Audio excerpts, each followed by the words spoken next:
Yeah, we got 1 minute.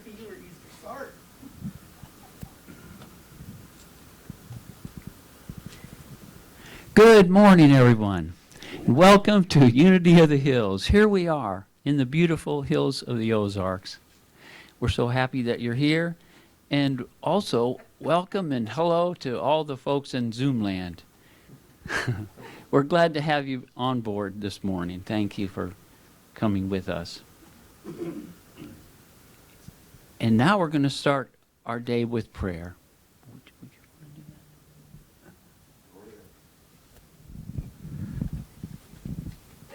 Let's pray together. Whoa. Got some heat. Give thanks for this very moment in which we have life and we have the opportunity to use our abilities. The greatest of these abilities is, of course, love. And so as we join together, let us be mindful of loving one another and ourselves and send this forth into this world of humankind that really desperately longs to be loved. So we celebrate this gift, this capability, and this blessing together. Amen. Thank you, buddy. You're welcome. And we'll begin by singing. That's not the first verse. If you wake up, don't smile. If it takes just a little while, open your eyes, look at the day, and you'll see things In a different way. So Don't stop thinking about tomorrow. Don't stop. It'll soon be here. It'll be better than before. Yesterday's gone. Yesterday's gone. Why not think? You got the clicker. you're done.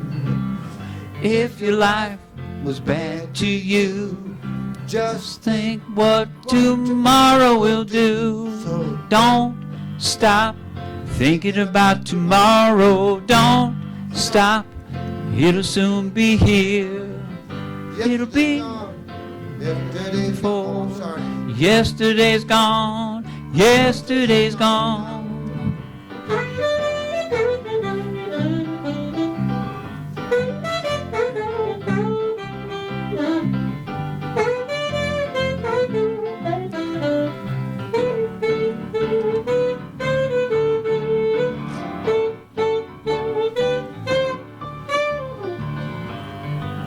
All I want is to see you smile. If it takes just a little while, I know you don't believe that it's true. 'Cause I never meant any harm to you. Don't stop thinking about tomorrow. Don't stop. It'll soon be here. It'll be better than before. Yesterday's gone. Yesterday's gone. Don't stop thinking about tomorrow. Don't Stop. It'll soon be here. It'll be better than before. Yesterday's gone. Yesterday's gone. Yesterday's gone.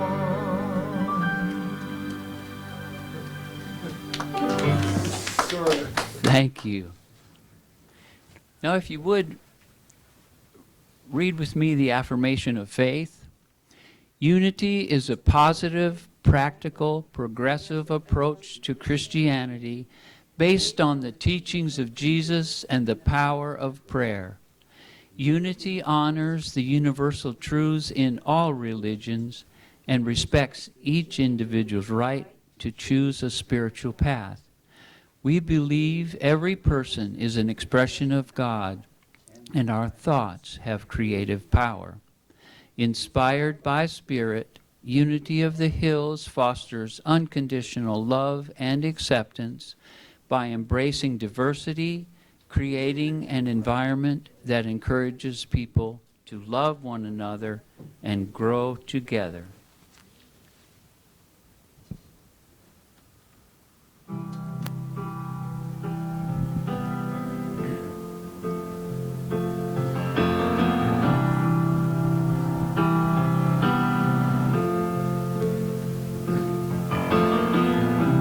Imagine There's no heaven. It's easy if you try. No hell below us. Above us only sky. Imagine all the people living for today. Imagine there's no country. It isn't hard to do. Nothing to kill or die for.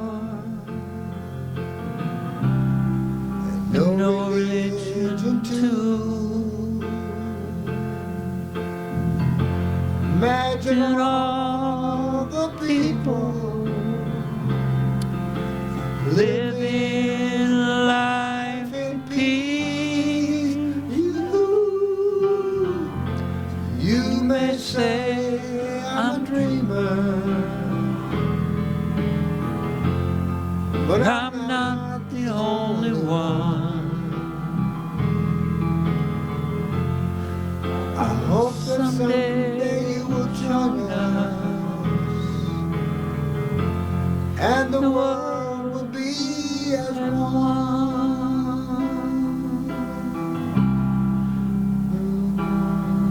Possessions,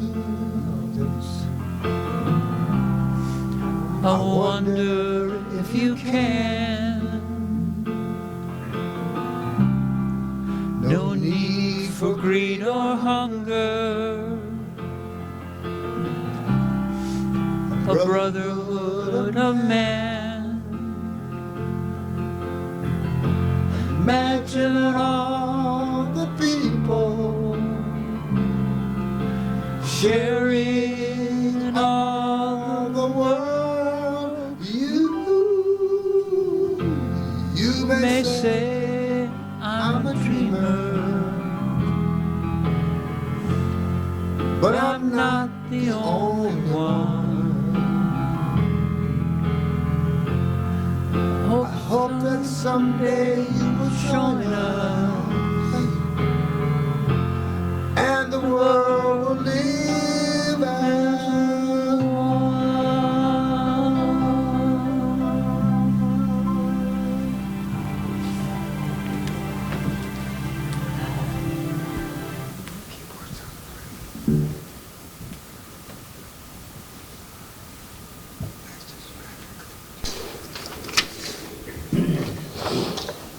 Whoa, somebody's shorter than I am.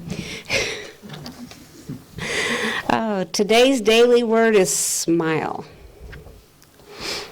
Even if a language barrier prevents me from understanding another's words, I know that most people will respond to a friendly smile. My smile can convey goodwill, communicate delight from an unexpected blessing, or inspire awe at the sight of a star-filled night. A child not yet able to talk shares love and joy quite effectively with a sunny smile. I feel happy when others smile at me. This friendly, welcoming gesture reminds me that we are all one in spirit. Smiling at my reflection in the mirror, I see that the light shines from me. I feel a quickened awareness of divine love and joy that are present everywhere as I realize how simply and beautifully My smile can express that love and joy without any need for words. And the Bible verse is from Numbers 26, or if I could read, Numbers 6:25. Lord, make his face to shine upon you and be gracious to you. And if you'll say the affirmation with me, I share the joy and love of God when I smile. Thank you. And I found that, ladies, when you put on your makeup, you need to smile when you're doing it. That way, throughout the day, if you're not smiling, you know you don't look your best. Pretty sneaky. Thank you, Dorothy.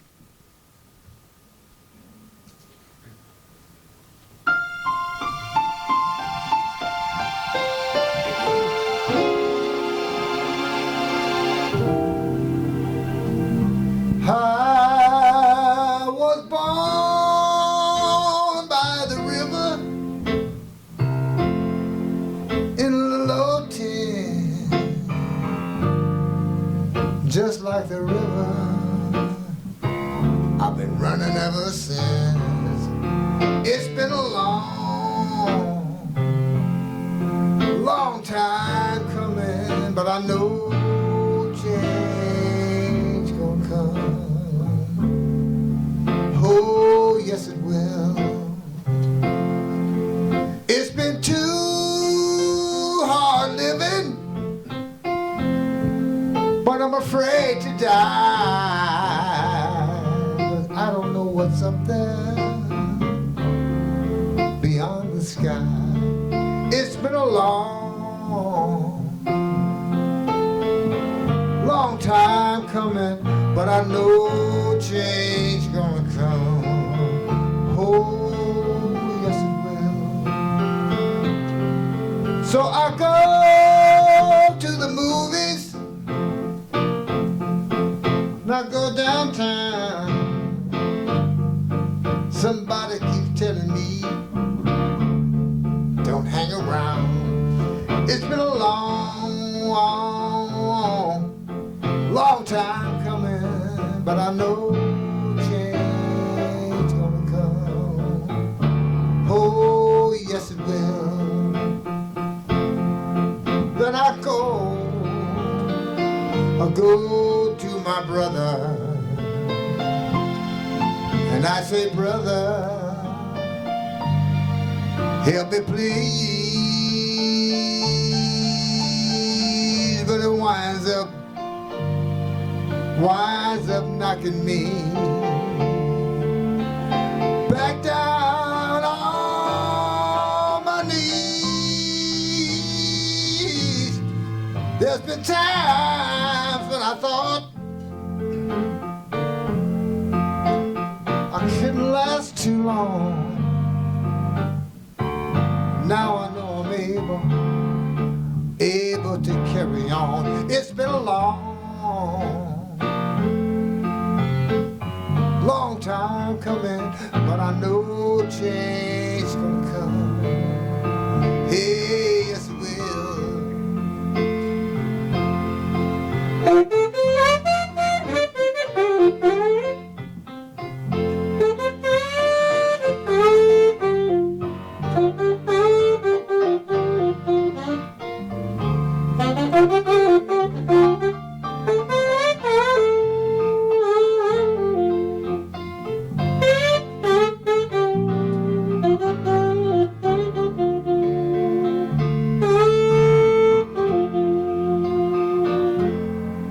Then I go to my brother, and I say, brother, help me please. But it winds up knocking me back down on my knees. 'Cause there been times when I thought I wouldn't last too long. Now I know I'm able able to carry on. It's been a long time coming, but I know change gonna come.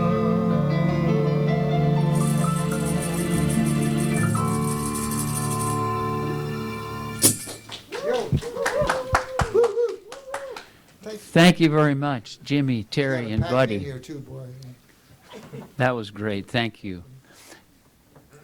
And now, I'd like to introduce our speaker for today, Reverend Buddy Horn.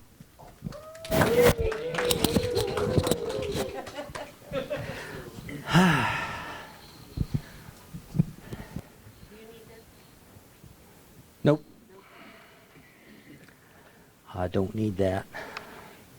I do need these. Invite you to figure out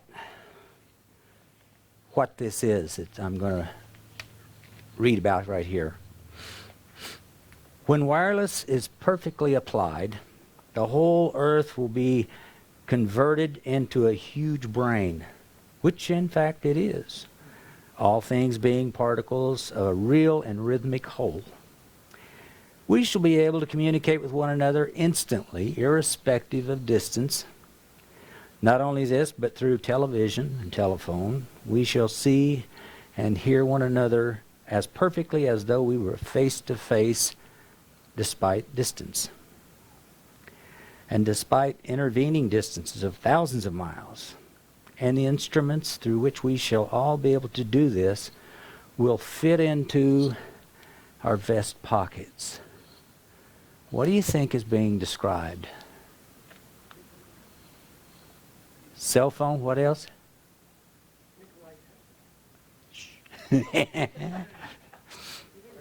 What? Okay. Well, actually, somebody was familiar with this quote. How long ago do you think this occurred?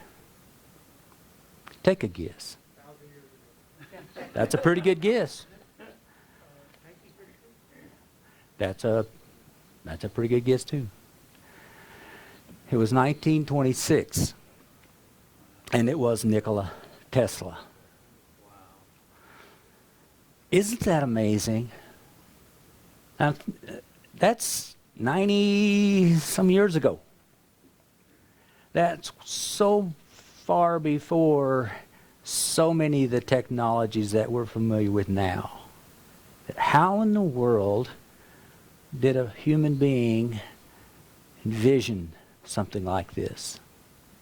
I remember when I was in my very early 20s, I worked at a store, general store. And I remember taking a tool and I would set up the price of the items I was going to stock on the shelf, and then I would stick that onto each individual item, 29 cents or whatever. And I heard about this crazy thing coming down the way called a barcode. Well, we had the old cash register, huge thing, and you punched everything in.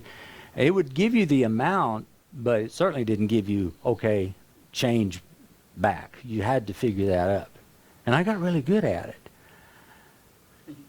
But this barcode thing was blowing my mind. I thought, how can that possibly work? And now everything has a barcode, and we take it for granted. The only time we get a little shook by it's when you try to swipe it through the thing and it doesn't read it. But somebody envisioned, before things came into being, that did come into being, somebody had some kind of a vision for that. Being Unity, we've all been offered the opportunity to think about being in the now. And I think it's a great thing to ponder. But I think it's even more important, perhaps, to think about tomorrow, the future. Don't stop thinking about tomorrow. Because really that's where we're headed. But if we can open our minds up, not only are we headed into tomorrow, but we can be intentional. And we can probably conceive of things we wouldn't otherwise conceive of. If our focus was totally on right now, right here, and that's it, then this is kind of where we're going to be. But this journey we're on as human beings is one that's dynamic. It's a movement. We're going someplace, and we're going to experience things along the way. And if we can embrace that to the fullest extent, it can be hard to imagine what tomorrow holds for us. But there's a good chance we will get glimpses along the way of tomorrow and what's possible. There's a couple of places in Scripture that pretty much repeat the same thing. And one of them is Joel 2:28. And the other is Acts 2:17. And it says this: "In the last days," God says, "I will pour out my Spirit on all people, and your sons and your daughters will prophesy." Now, prophecy, I think they will speak things. Speak truths, perhaps because they've been energized by the Spirit. They've been awakened by the Spirit. Not only see things as they truly are now, but see things that as they can be, perhaps. And the older people like me will dream dreams. I think Tesla was one of those people that prophesied, and he dreamed dreams. And it was hard for the people like Emerson, who knew him quite well. It was hard for him to even embrace some of the things that Tesla was able to conceive of. You know, Emerson was absolutely focused on direct current electricity. That was the thing.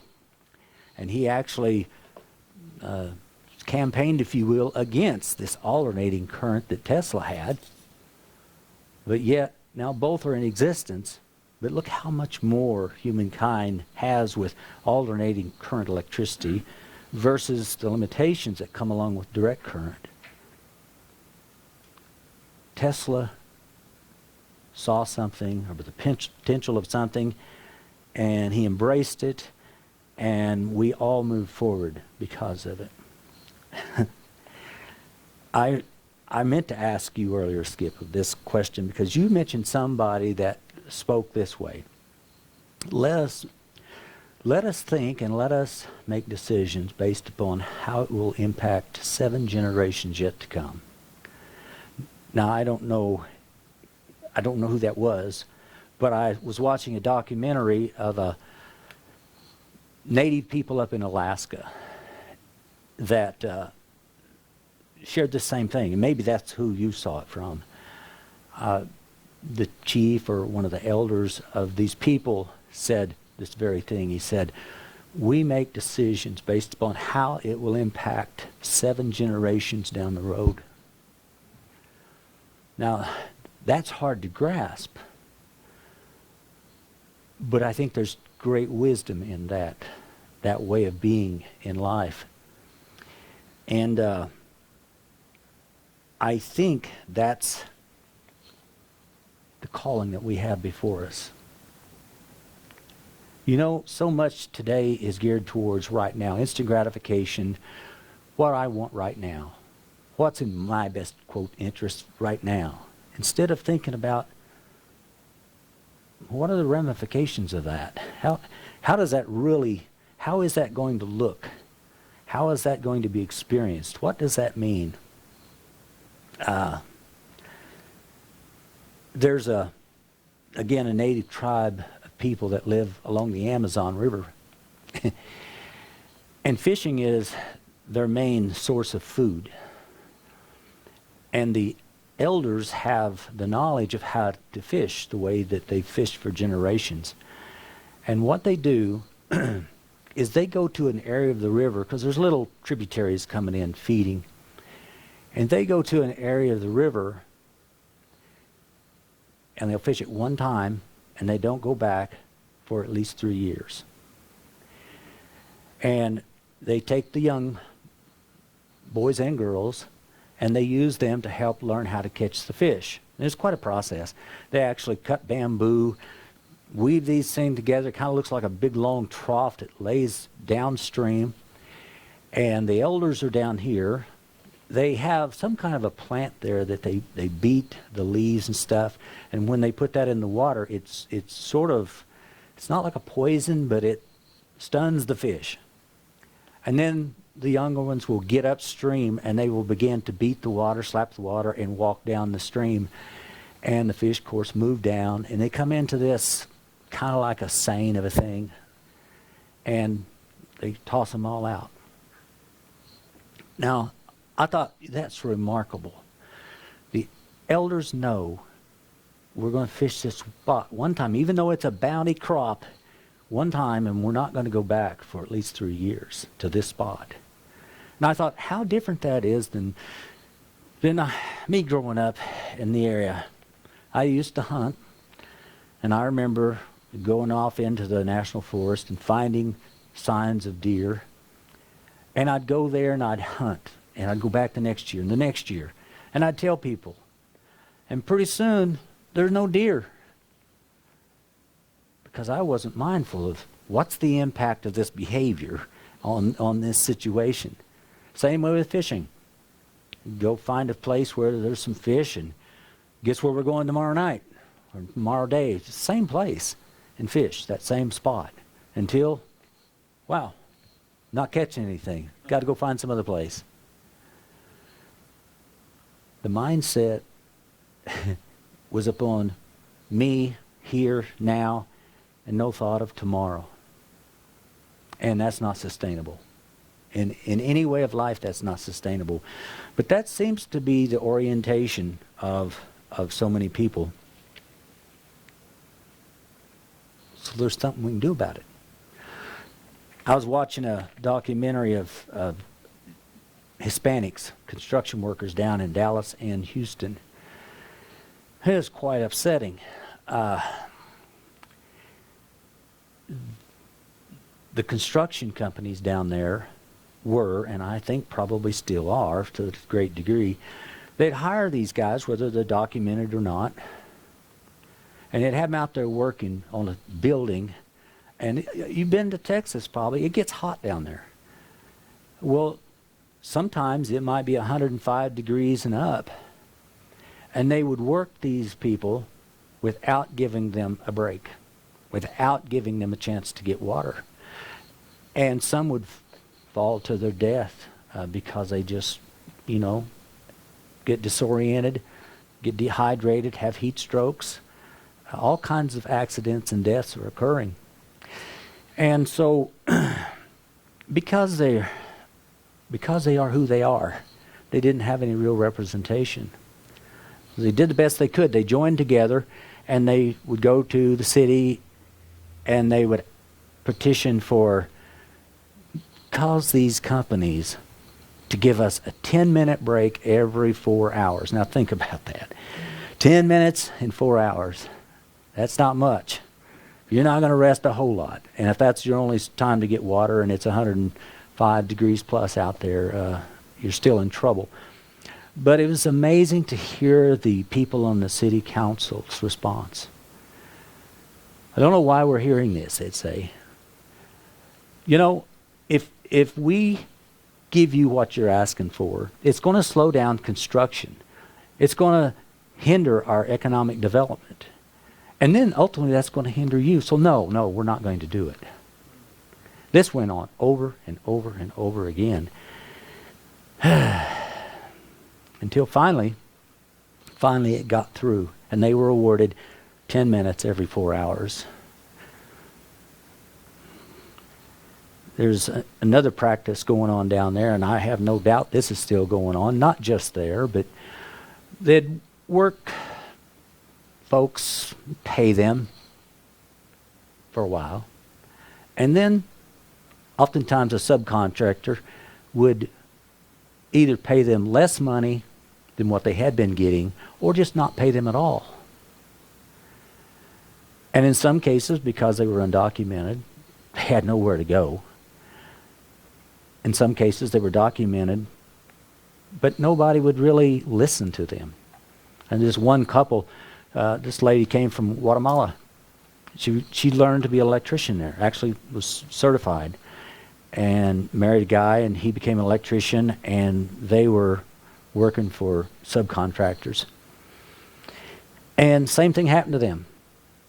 Here they have a family, they have a house, they have financial responsibilities, and the guy pays them less money one month, and then all of a sudden is not paying them. And then they keep working, and they're owed actually over $10,000. And they do get some legal representation, and they get into the court system. And it was amazing how joyful they were when they finally got like $400 paid. They still were owed over 10 grand. But the practice against the people is terrible. And I thought, you know, what's going on within people that would do that to others? Is it not very self-centered, selfish, focused on right now? It certainly isn't thinking about the implications, ramifications down the line. And it just blows my mind.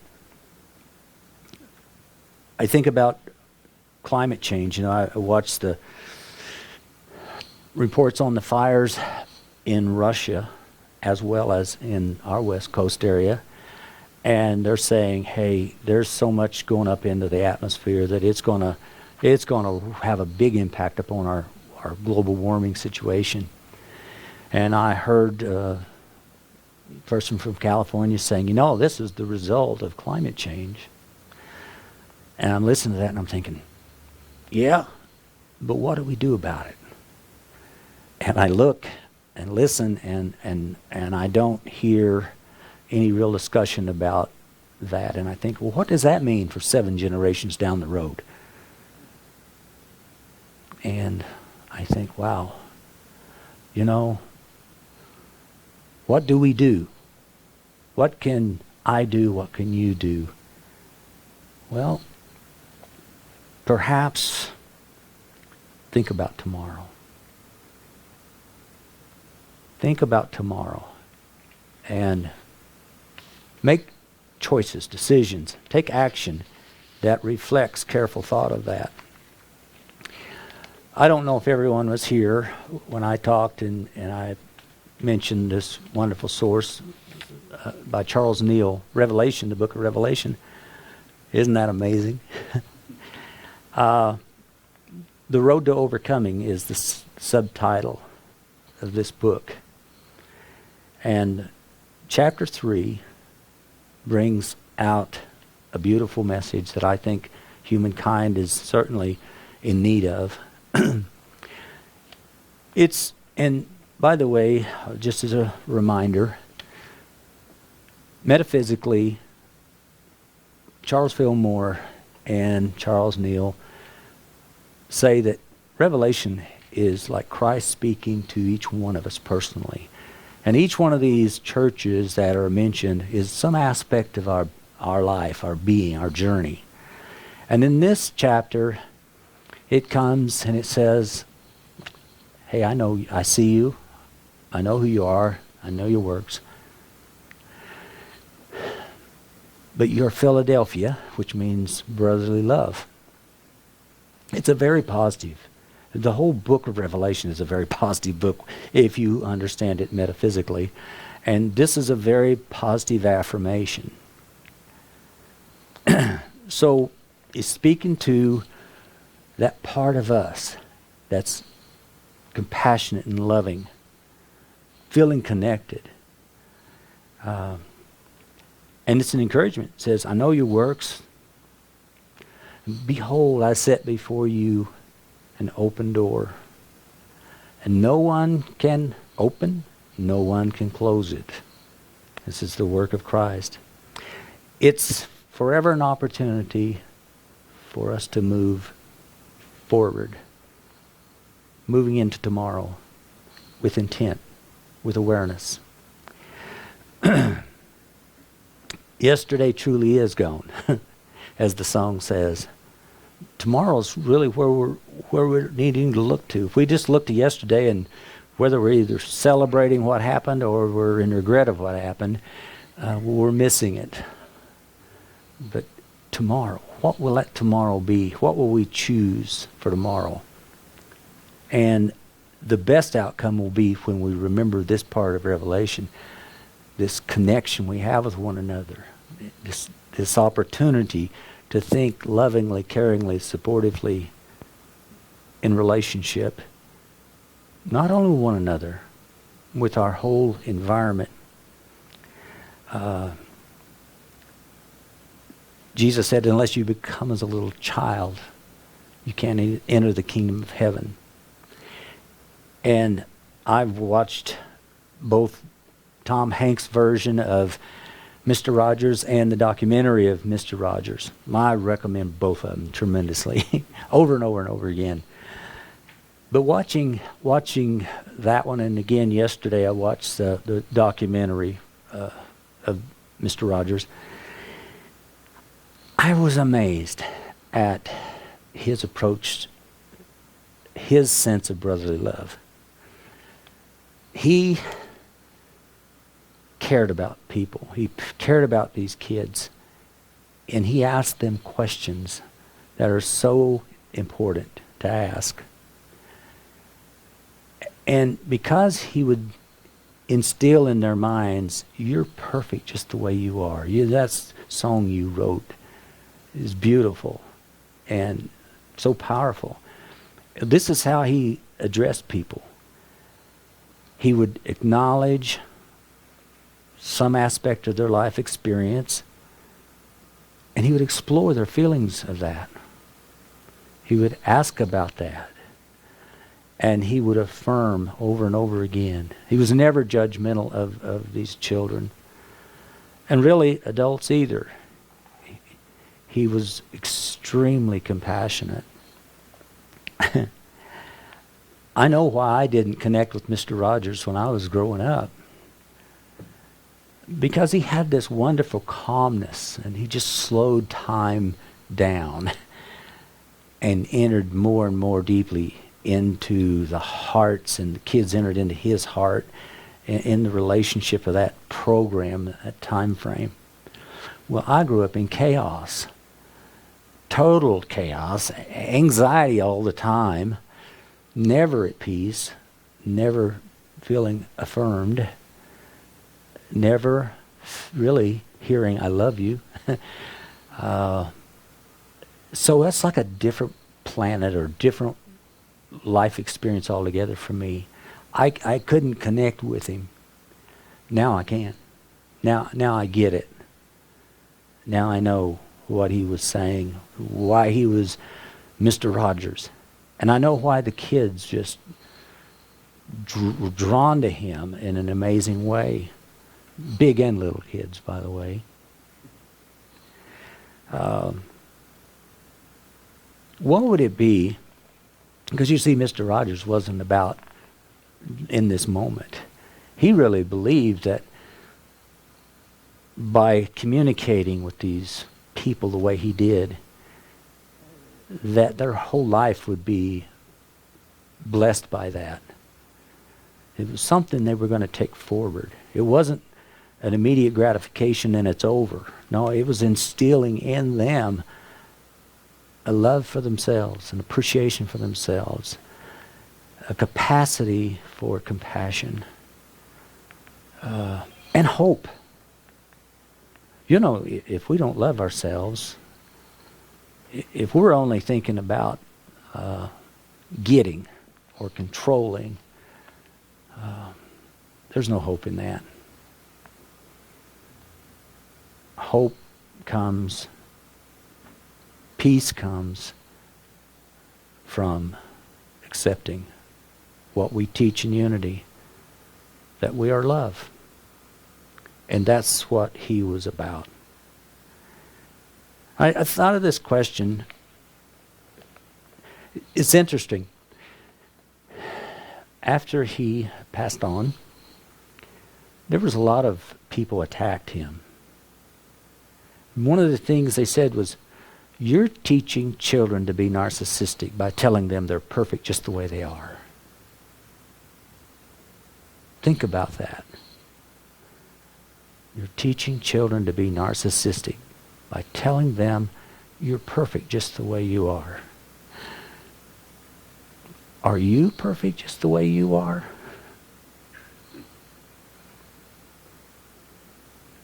You know, the message by so many is that, no, you're not perfect because you're not this, you're not that. And somewhere we've perhaps embraced, at least to a degree, that thought. And I believe that's the root of all evil is, and he didn't say root of all evil, but he said, basically when you teach a child, however you do that, that they're not okay, that they're not loved, that they're not perfect. He said that's the greatest evil. That's the greatest separation from their truth that can occur. So, our greatest invitation is to claim, I am perfect just the way I am. All the stuff on the exterior is just stuff. The truth is the truth and nothing can change it. And I am perfect just the way I am. And I do love me. And I hope you'll love you. Because you're perfect just the way you are. This morning we had a lesson downstairs, and it was pretty incredible. Talked about a woman who came to a sage, and she was unhappy with so many things that she saw in her world. So many things were wrong, and she was angry with this and that. And she said, I want to somehow get rid of this stuff that I don't agree with. And the sage said, well, I can help you with that. I have some magic glasses. You put these on, and all this stuff will go away. All the stuff that makes you upset, angry. But there's a catch. If you put them on, they don't come off for a year. You can't get them off. She said, no problem. Give me the glasses. And she put on the glasses, and immediately the sage was gone. Part of the house and furnishings that she had been in with the sage, they're gone. She goes out the door and she runs into something. It's a trash dumpster, but she cannot see it. She gets home and her husband's gone. The neighbor's gone. Everything that she had been upset with and angry with and judgmental of, couldn't see it. Didn't take her long to begin to miss things like her husband. And she realized, you know what? About every day I'm picking on this guy. I regret that, and I don't want it. That's not the way I want things to be. And as she began to change her perception of things, he came back into life for her. He came, physically present, spoke to her.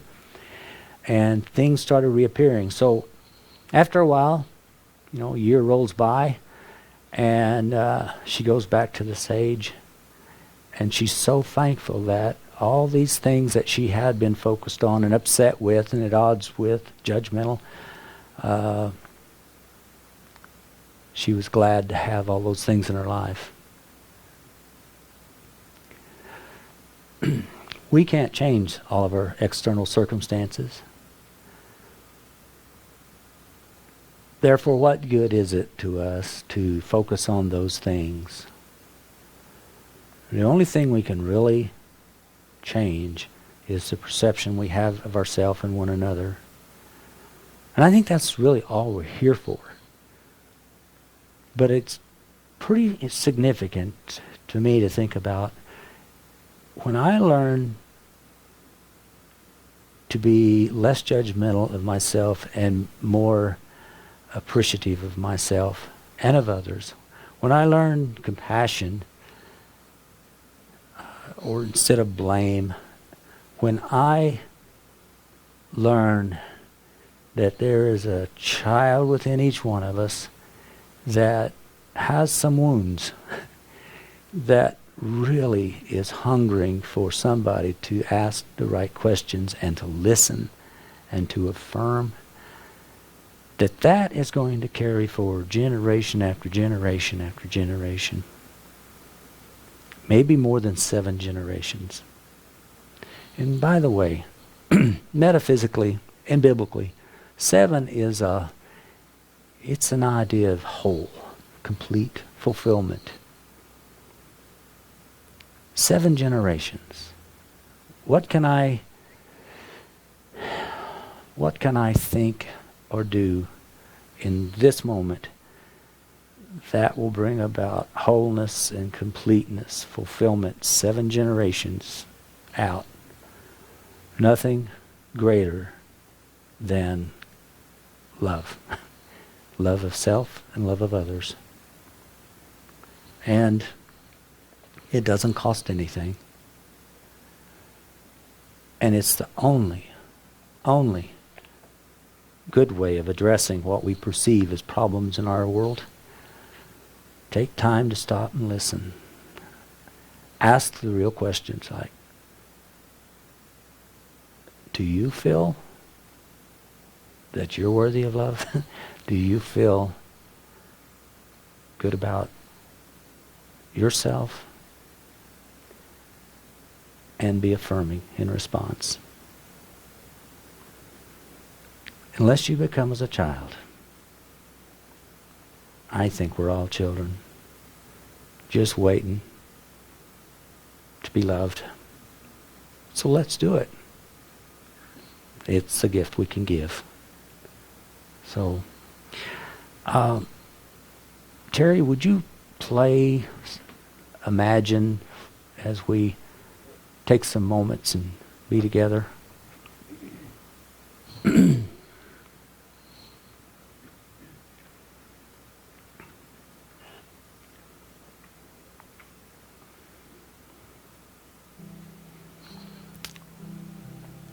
You know,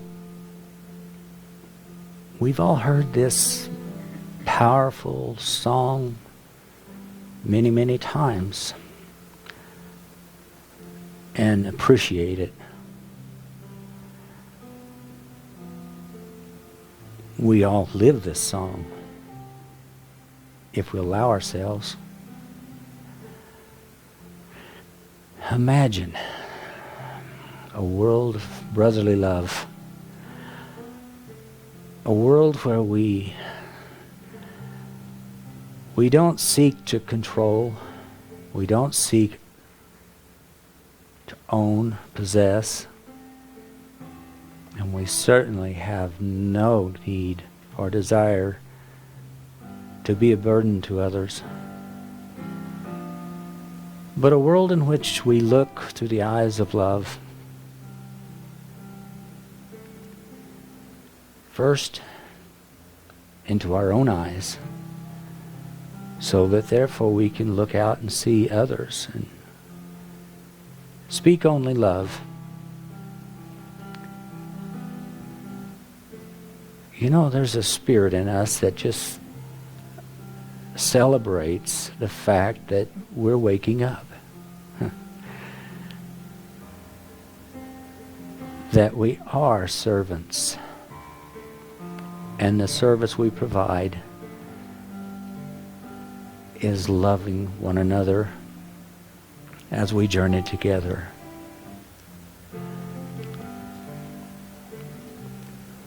Oh, some might call us dreamers, but Spirit says, in fact, this is a good thing.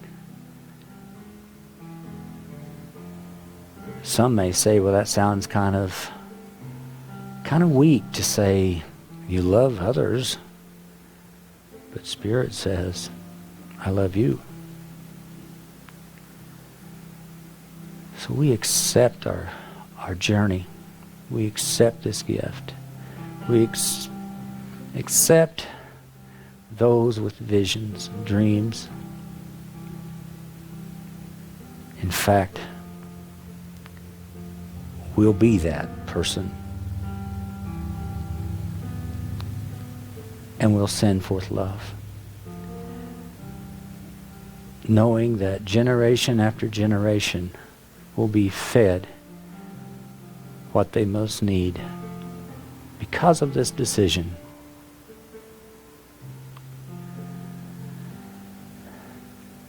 We will be one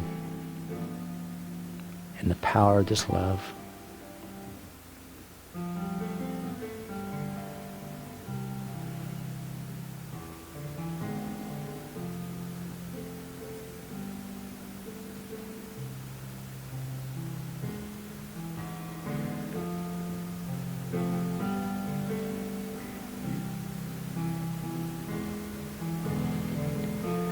So thank you for journeying along together.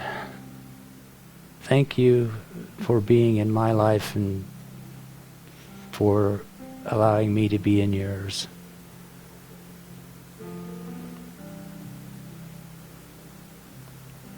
And don't stop thinking about tomorrow. Thank you, Terry.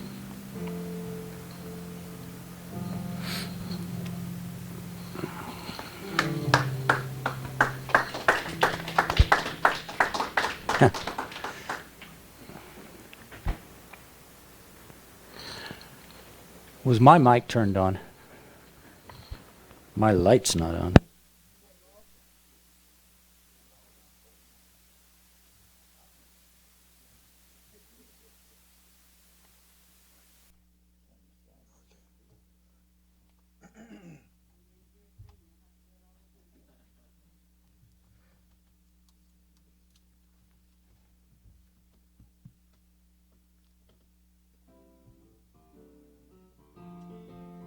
Do that again.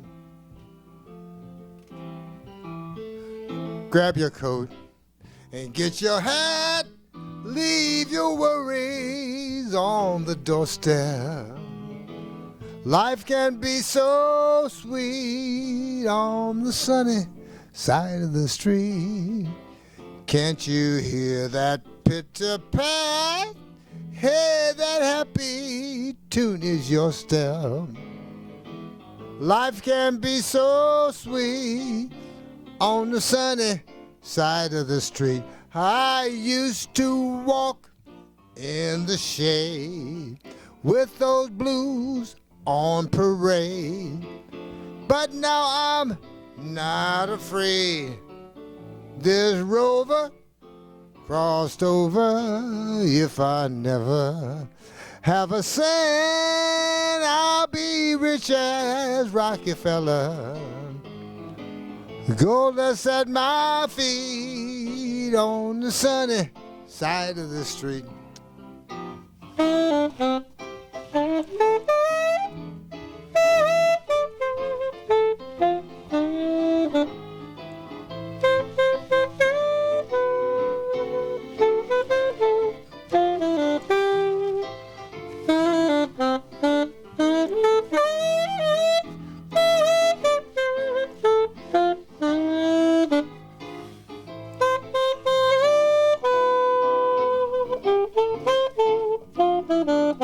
I used to walk in the shade with those blues on parade, but now I'm not afraid.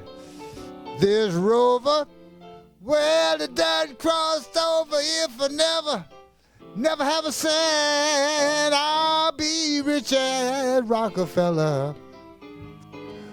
Gold dust at my feet on the sunny side of the street.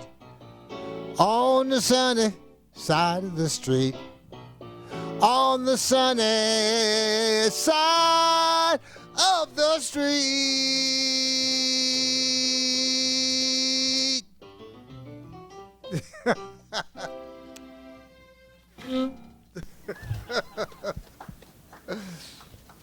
That was fun.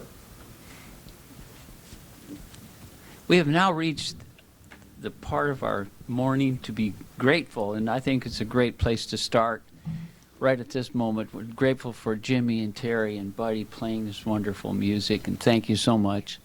We're grateful for every face we see here and the faces we think we see in Zoomland. which we know you're there somewhere. So hello. We're thankful that you're here.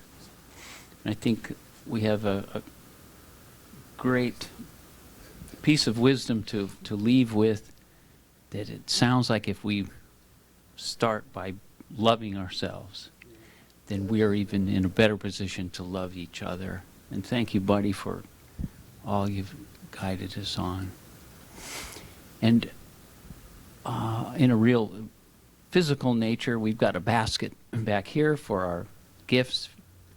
And in Zoomland, we have a button on, is it on our web page? It's on the web page, a button to offer gifts for Unity. And always keep in mind, the gift of your time given to another, the gift of your energy, the gift of your intention is also something to be grateful for. So we thank you. And I think we should just take a second to bless the gifts that we know are in existence now and the gifts to come. And we see these gifts going out and reaching out to people here in our community, which will be a ripple effect, reaching out to people far past our community. So we can take that with us. Okay, so now for our last song, if you'll sing along.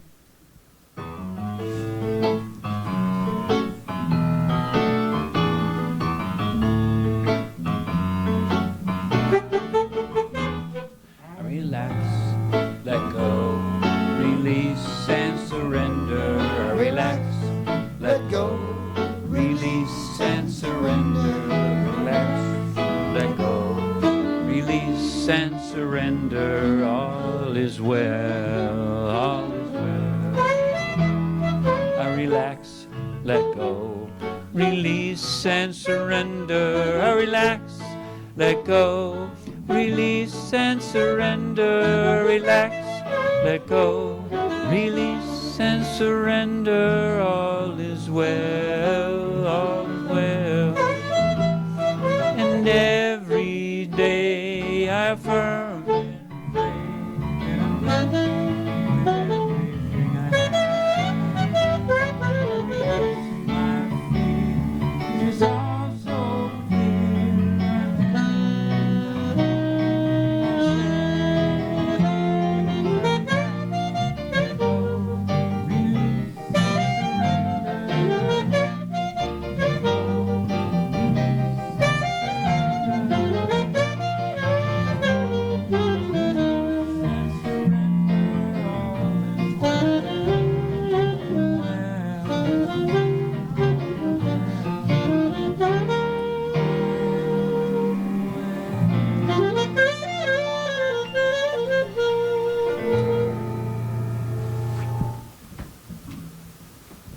Thank you.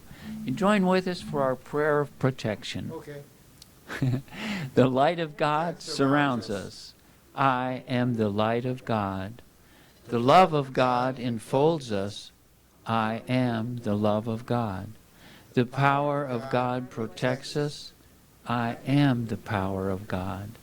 The presence of God watches over us. I am the presence of God. Wherever we are, God is. Wherever I am, I am. Well, thank you very much, and have a wonderful week.